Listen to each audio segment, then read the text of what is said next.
أعوذ بالله من الشيطان الرجيم بسم الله الرحمن الرحيم.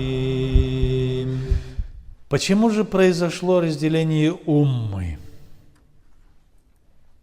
После смерти всех сподвижников пророка Мухаммада, саллаллаху алейхи вассалям, среди вновь принявших ислам стали появляться люди, неверно толкующие Священное Писание. Обычно это были малообразованные, неграмотные люди, не имеющие представления о сложности иджтихада, переоценившие свои возможности.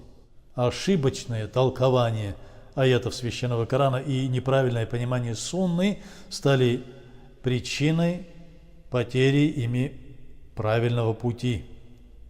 Некоторые ученые, считавшие, что достигли уровня иджтихада, стали толковать аяты и хадисы в соответствии с собственным пониманием их смысла, что противоречит знаниям, полученным от сподвижников и их учеников, табьиринов, в неправильном понимании религии.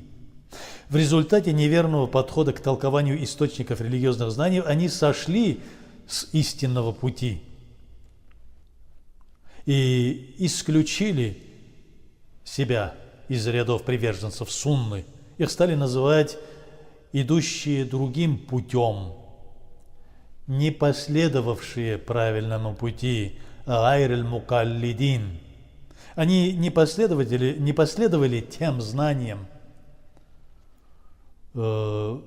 которые получили сподвижники от самого пророка Мухаммада, саллаллаху алейхи вассалям, и передали следующему поколению мусульман.